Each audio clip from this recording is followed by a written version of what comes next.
I'm going to pause there for a second. Have you asked questions or any comment or thoughts you have? Because I hope that this is parallel to modern life. Yes? Okay. Yes. So how do you do this? How do you do what? What specifically? How do you be able to change your emotion if you feel overly and be able to balance all of it? Yeah. In order to do that, you have to figure out what you are wanting to bring out or work on. So do you have any particular one that you are curious about? Maybe you don't want to share what it is that you want to work on, but maybe you're curious. Mine is the one. Discuss depression and self-pity. Okay. I do not know you personally, but when I teach a class, asana class, in a classroom, I feel like people already have overdeveloped this. They don't need to work on this anymore. Because I see that this is what happens typically in a yoga class. I start slow, and in their mind, I can feel the buzz coming, generating towards me that says, oh, I thought this is a vinyasa class. Is this a hatha class? I want to move, damn it. I want to move. Okay. So then, 10 minutes into it, I pick up the pace, and I get their heartbeat up, and they're like, 5 minutes of it, they're okay. 10 minutes of it, they're getting agitated. 15 minutes of this, they're crossing this threshold of self-pity. And they're like, damn it, when am I going to slow down? My heart is beating so fast. I want to do some balances. When am I going to do some balances? And so then we give them some balances. If it is easy for them, they love it. Because they don't have to think about it. They can think about other things. They can listen to music. But if it's a little too challenging, then they're like, damn it, when am I going to move again? This is too static. This is like a hatha class. Then they move again. They want to do floor exercises. They do floor exercises. If this is something where their forehead is not touching their knee, what they want to do? They want to lie down in savasana. So it is always something else. And in a yoga class, it is primarily driven by self-pity. So it may seem like it's a foreign object. Oh, I am filled with harmony and love and intellect and I don't have self-pity or disgust. I encourage you to look at yourself the next time you're in a yoga class. And you will find it. What else would you like to work on? So you were saying music. So was that the correct thing to listen to? So it says as you emotionally gradually go to something happy? Or was that yes. The correct thing to do? So your question is, I now understand what you're saying, is that, okay, you may know the system and you may even do self-investigation to figure out what it is that you want to develop. Then you have to, music is only one tool.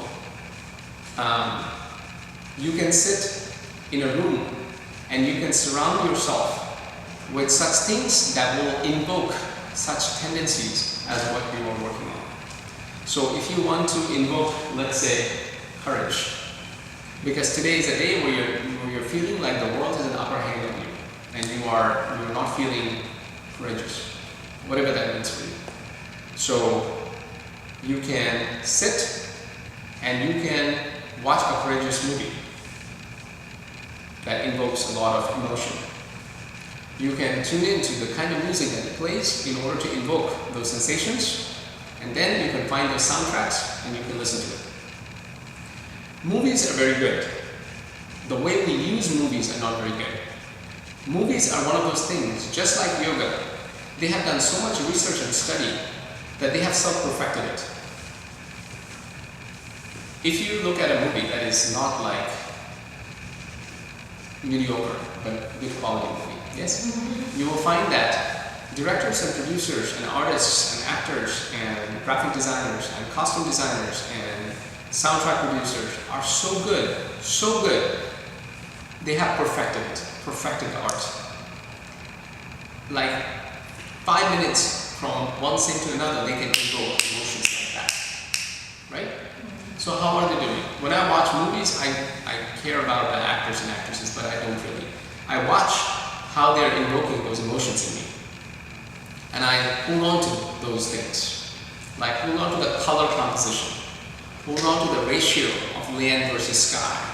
Hold on to the proportion of the camera angle that makes the body size big or small. The music soundtrack is very powerful. So if you like music, I recommend that you listen to movie soundtracks rather than lyrical stuff.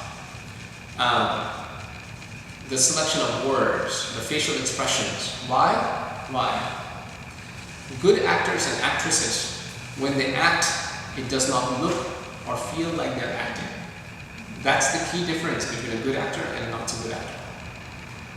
That means that they are able to live from that rasa, from that emotional state. They are so good at it that they energetically forecast that, project that onto you. So earlier I said, my teacher Andre Lapa, he creates emotions and I feel the wind. And you're like, oh, that's hocus pocus magic. Okay. 5 years ago, an actor sitting in a box in Hollywood created an emotion. 5 years later, you sit that in Cinerama, watching in a movie screen, and you feel that emotion. How is that possible? And this is not. Make sense? Okay. So emotions have physical manifestations and projections, so it is absolutely possible. Yes, so you have to surround yourself in that state so that you start feeling within it. Okay? Next time you want to cultivate that, you can just sit, concentrate, and invoke all of the senses, visualizations, and that sound from within. Yeah, and then it will become faster and faster and faster to a point where you will go, boom, and I'm in that state. And then you will be able to change that from one state to the next, to the next, to the next. And therefore you can create balance. Yeah. Music is very effective, but not in the way we normally use it. Music is very powerful. Our hearing channel is one of the most powerful channels. Just as effective as our sight and touch. Yeah? Okay. Any other questions? What about obsessive thoughts? So when you have something that essentially feels like a program, and it's a little bit different than the monkey mind just traveling and telling me something in the air. How do you know it's obsessive? What's its demonstration? It's persistent and out of context, and it feels energetically like a pecking. It's eating you away. Yeah. Is it eating you away in a buffet sort of a way, or in Michelin one-star sort of a way? Definitely not Michelin stars.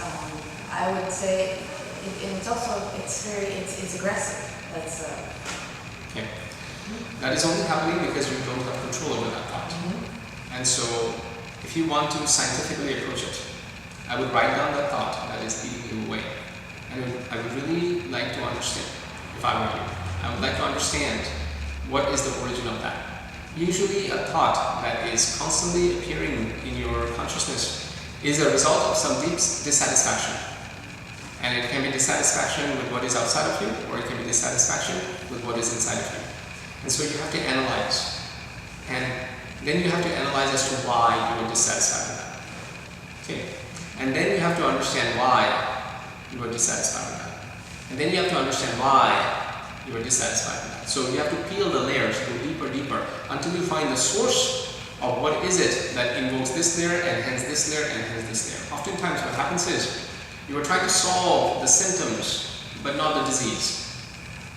Makes sense? So you have a headache, you take a headache pill, it goes or does not go away, you blame the medicine. But therein lies the problem, is that a headache is only a manifestation of what might be going inside. And so yoga and Ayurveda and many other systems of medicine, what we call here alternative medicine, tries to understand the root cause, root problem. Makes sense? So you have to investigate that. And you will find that that has to do with certain conditions. It always boils down to certain conditions that was unfulfilled or unsatisfied, either overdeveloped or underdeveloped. And so you have to create a balance in that condition.